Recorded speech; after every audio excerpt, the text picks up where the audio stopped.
Hello, this is an unpacking video for manufacturer number 10301. This is by Hogue. This is a Smith & Wesson KRL frame, square butt, finger grooves. It's checkered Pau Ferro. I'm going to take this out here for you so you can get a better look at it.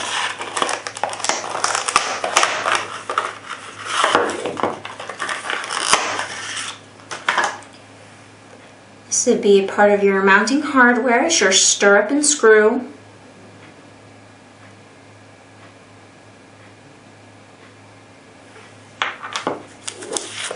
This here would be information about the features.